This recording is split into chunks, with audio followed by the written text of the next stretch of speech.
यदि किसी युवा वीर का नाम सबसे पहले लिया जाता है तो वह है अभिमन्यु। कम आयु होने के बावजूद उन्होंने ऐसा साहस दिखाया कि आज भी उनका नाम वीरता और बलिदान का प्रतीक माना जाता है।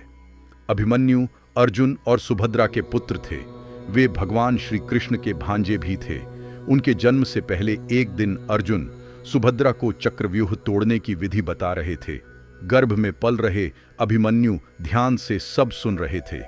उन्होंने चक्रव्यूह में प्रवेश करने की विधि तो सुन ली, लेकिन बाहर निकलने की विधि बताने से पहले सुभद्रा सो गईं। इसलिए अभिमन्यु को केवल प्रवेश करना ही पता था। समय बीता और अभिमन्यु बड़े हुए। उन्होंने धनुर्विद्या, तलवार, गदा और रथ चलाने की शिक्षा अर्जुन, श्री कृष्ण और अन्य श्रेष्ठ गुरुओं से प्राप्त की। कम उम्र में ही वे अद्भुत योद्धा बन गए। उनका विवाह राजा विराट की पुत्री उत्तरा से हुआ। दोनों का जीवन सुखपूर्वक बीत रहा था। फिर महाभारत का युद्ध आरंभ हुआ। कौरव और पांडव आमने सामने थे।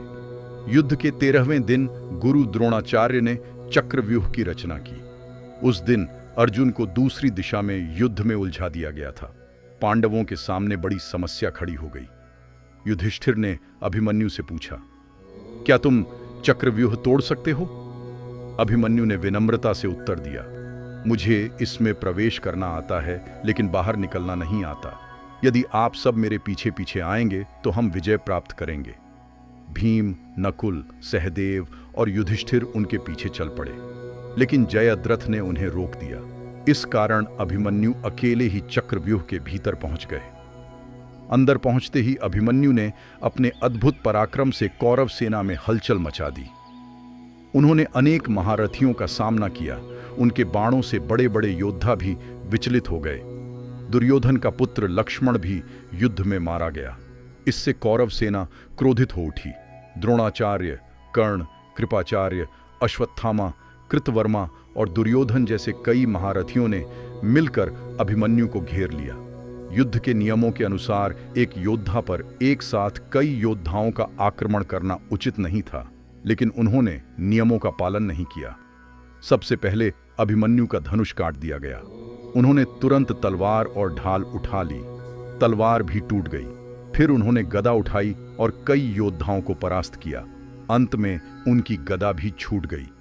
अब निहत्थे अभिमन्यु ने रथ का पहिया उठाकर युद्ध करना शुरू किया। उनके शरीर पर अनेक घाव थे, लेकिन उनका साहस कम नहीं हुआ। अंततः कई महारथियों ने मिलकर उन पर प्रहार किए और वीर अभिमन्यु युद्ध भूमि में वीर गति को प्राप्त हुए। जब अर्जुन को अपने पुत्र की मृत्यु का समाचार मिला तो उनका हृदय शोक से भर गया।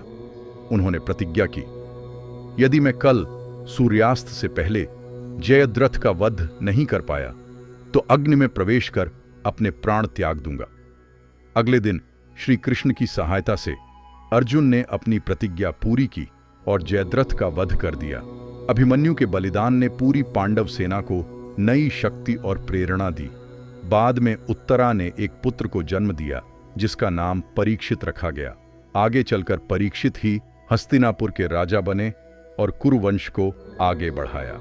सीख: अभिमन्यु की कहानी हमें सिखाती है कि सच्चा वीर वही है जो कठिन से कठिन परिस्थिति में भी साहस, कर्तव्य और धर्म का साथ नहीं छोड़ता।